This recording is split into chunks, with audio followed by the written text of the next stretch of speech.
अब यार हम यूनाइटेड फैंस के लिए ना अपने आप में एक एम्बेरसमेंट की बात है, क्योंकि आज के इस एपिसोड में अगर मैं 3 चीज़ों की बात बताऊँ ना जिस पे हम बात करेंगे, वो होगा मैनचेस्टर यूनाइटेड की, प्रीमियर लीग टाइटल रेस की और टॉप 4 की। और पते की बात यह है कि यूनाइटेड का इन दोनों ही चीज़ से कोई लेना देना नहीं है। That actually sums are whole season. अच्छा, पता है यार, अब ना हर हफ्ते ना ऐसा खुद सोचना पड़ता है कि यार अब इनको किस शब्दों से क्रिटिसाइज करें। अब ऐसे कौन से शब्द ढूंढ के लाएं जो कभी तक इनको पूरे सीजन क्रिटिसाइज कर ही नहीं पाए हैं। देखो, मैं सही बता रहा हूँ, मैं झूठ नहीं बोल रहा। मैं मानता हूँ कि जब से राल्फ रागनिक यूनाइटेड का मैनेजर बना ना, कुछ 2-3 मैचेस वो रहे हैं जहाँ पे सही में रागनिक की टैक्टिक्स की अगर हम बात करें तो उस पर सवाल खड़े करने पड़ेंगे। लेकिन ये मैच फुटबॉल तो नहीं हो सकता। हमने कुछ नहीं करा इसमें, सब चीज़ ब्रिटेन ने करा। और डेफिनेटली ब्राइटन के मतलब ऑफ कोर्स वो स्कोर बोर्ड पे दिख भी रहा है। स्कोर बोर्ड पे जो हमने हमने 4 चांद लगाए ना, नहीं खैर 4 तो उन्होंने चांद लगाए हैं, हमने तो खैर 0 बटा अंडा उछाला है वहाँ पर। बट जो भी हो भाई, दिस इज अटर शेम।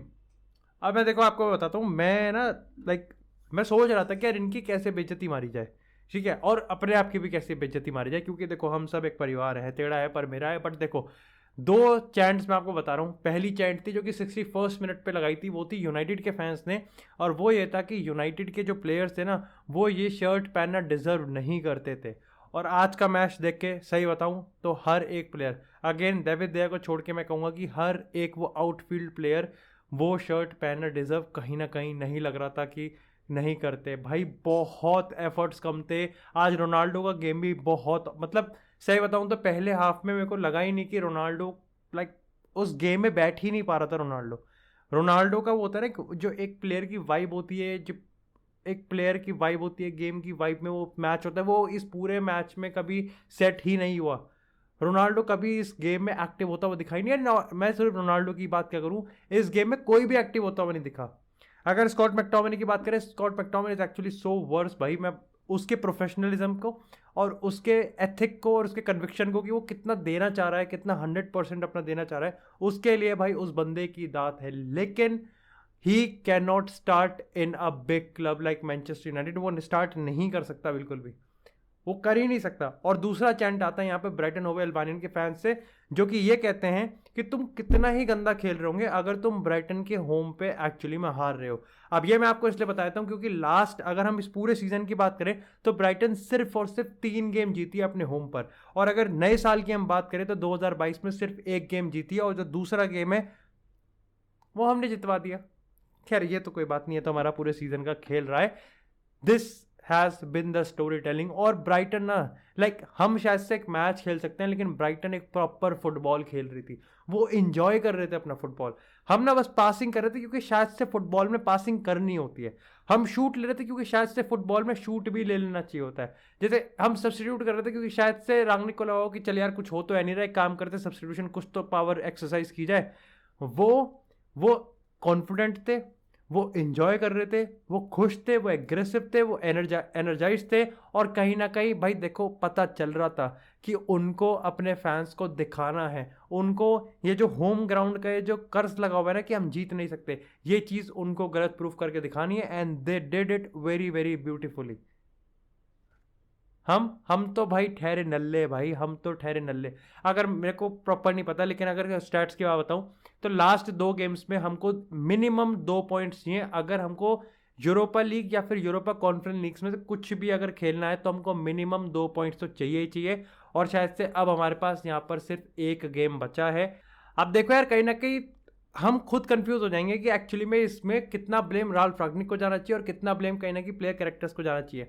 लेकिन सही बात बताऊं, 8 पॉइंट ऑफ टाइम पे ना मेरे को भी ये लगता है कि राल्फ रागनिक ने बहुत कुछ कॉम्प्रोमाइज़ किया है। आप देखो, जैसा मैंने इस एपिसोड की शुरुआत में कहा कि ऐसा बिल्कुल भी नहीं है कि राल्फ रागनिक की टैक्टिकल एबिलिटी बिल्कुल वर्ल्ड क्लास है और ये तो प्लेयर ही चुत्तड़ है। नहीं भाई, एट टाइम्स राल्फ रागनिक के टैक्टिक्स को भी क्वेश्चन करना पड़ेगा। लेकिन एक बात ये भी सच है कि राल्फ रागनिक ने अगर पिछले 2 क्लब्स के उसके काम की बात करें तो वो सारे के सारे प्रोग्रेसिव फुटबॉल खेलते हैं। और रागनिक ने सबसे पहले जो कॉम्प्रोमाइज़ किया यूनाइटेड में आके, वो प्रोग्रेसिव फुटबॉल ही है। याद है 4-2-2 कितने हाइप्ड अप हुए थे, 4-2-2 कितनी एक्साइटमेंट के साथ आए थे, और कितनी जल्दी, जितनी जल्दी 4-2-2 का मतलब हमने देखा था ना, उससे जल्दी तो 4-2-2 भाग गई। क्यों? क्योंकि ये यूनाइटेड के प्लेयर्स एक्चुअली में यूज टू नहीं है, और ये यूनाइटेड के प्लेयर्स समझ नहीं पा रहे थे कि 4-2-2 के साथ एक्चुअली में खेलना कैसे है। तो कहीं ना कहीं आपको ये भी समझना पड़ेगा कि राल्फ रागनिक ने कॉम्प्रोमाइज किया है, लेकिन एट टाइम्स कहीं ना कहीं अगर आपको राल्फ रागनिक को क्रिटिसाइज ही करना है तो yes you have a point कि राल्फ रागनिक को समझना पड़ेगा कि एक्चुअली में एक मैनेजर का काम क्या होता है, और शायद से उसने परफॉर्मेंस नहीं ठीक करी है यूनाइटेड की बिल्कुल भी। अब ये उसका काम था या नहीं था, लेकिन डेफिनेटली अगर उसके मैनेजर का एक डेजिग्नेशन वो बैठा हुआ है तो भाई मैं तो डेफिनेटली उसको मैच बाय मैच क्रिटिसाइज करूंगा। लेकिन इसी के साथ यार बात करते हैं अपने दूसरे मैच की, क्योंकि अब खुशी की बात कर लेते हैं थोड़ी सी। ये तो खैर तो हर हफ्ते हमको रोना ही है जब तक नया मैनेजर नहीं आएगा। और दूसरा मैच था हमारा यहाँ पर लिवरपूल वर्सेस स्पर्स, और भाई क्या मैच था ये। मतलब डेफिनेटली आपको पता है कि यहाँ पर एक तरफा अटैक होगा, कॉन्टे का वही अपना रिजिड सा traditional system, but still this match has something into it. सबसे पहली बात तो स्टेक्स थी, यहाँ पर प्रीमियर लीग टाइटल था और यहाँ पर एक तरीके से टॉप 4 की रेस थी। अब कहीं ना कहीं मैं ये नहीं कहूँगा कि जो इस मैच का रिजल्ट आया ना 1-1 ड्रॉ, वो कहीं ना कहीं एक क्लियर लाइन क्रिएट करता है कि एक्चुअली में इसमें कौन जीता है कौन हारा है। अब डेफिनेटली यहाँ पर सिर्फ लिवरपूल और स्पर्स ही नहीं थे इस टाइटल में, बल्कि इस मैच में मैनचेस्टर सिटी और आर्सेनल भी इनडायरेक्टली पार्टिसिपेट कर रहे थे।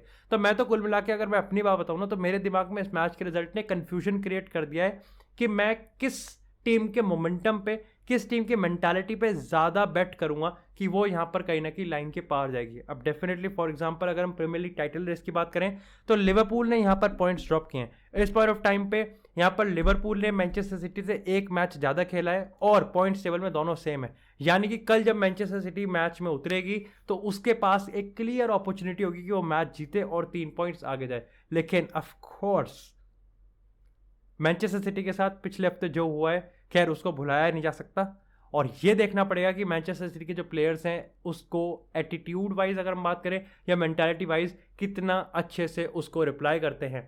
सेम बात अगर हम आर्सेनल की टॉप 4 की बात करें तो देखो यार यूनाइटेड दूर दूर तक नहीं है, और लगता है कि यूनाइटेड भी नहीं है, वेस्ट हैम भी नहीं है, सिर्फ यहाँ पर आर्सेनल है और यहाँ पर टॉटनहम हॉटस्पर है टॉप 4 के लिए। और इस पॉइंट ऑफ टाइम पे ये आप पे डिपेंड करता है, मेरे पे डिपेंड करता है कि हम यहाँ पर किस, मतलब उसी तरीके का रिजल्ट है कि सबका अपना अपना ओपिनियन हो सकता है और सबकी अपनी अपनी बैटिंग हो सकती है कि वो किस टीम के वर्ल्ड क्लास पावर पे, किस टीम के मैनेजर पे, किस टीम के क्लच की अगर हम बात करें या फिर किस टीम के मोमेंटम की बात करें तो वो उन पे ज़्यादा बेट करेंगे। अब अगर मैच की बात बताऊं तो देखो डेफिनेटली ऐसे मैंने कहा कि ये मैच बहुत ज़्यादा पहले से प्रिडिक्टेबल था कि किस तरीके का गेम स्टाइल हमको देखने को मिलेगा, जहाँ पर लिवरपूल ने एक तरीके से वन वे अटैक थे और यहाँ पर स्पर्स सिर्फ और सिर्फ मोमेंट्स पे खेल रही थी। लेकिन मोमेंट्स पे भाई वो बहुत ज़्यादा लीथल दिखते हैं।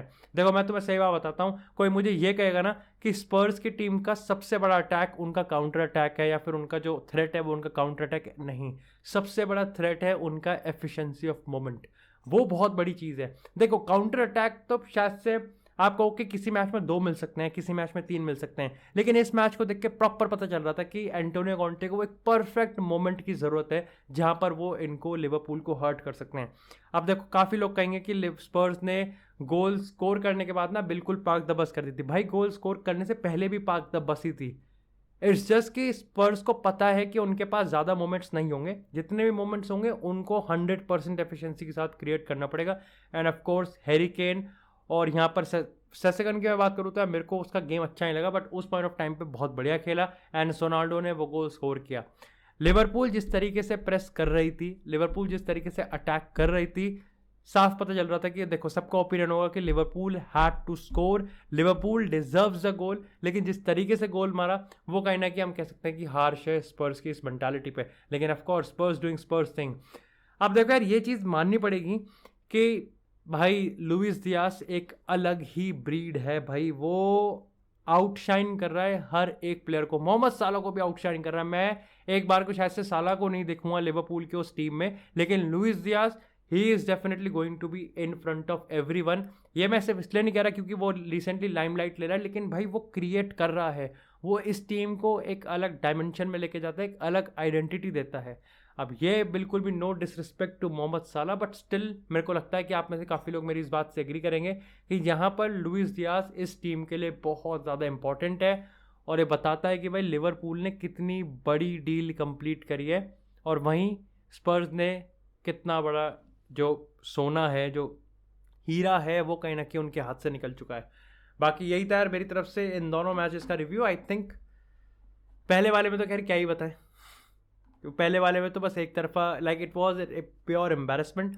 दूसरे वाले की अगर मैं बात करूँ स्पर्स वर्सेस स्पर्स और लिवरपूल वाले मैच की, तो बहुत ही अच्छा मैच था, बहुत ही एंटरटेनिंग मैच था, स्ट्रेस मैच था, मेंटालिटी वाला मैच था, एंड इट येट डिलीवर। बाकी देखना पड़ेगा कि इस पॉइंट ऑफ टाइम पे अब इस मैच के रिजल्ट के रिप्लाई में सिटी और आर्सेनल अपने अपने गेम्स में कैसा परफॉर्म करते हैं। बाकी that's it for this episode guys.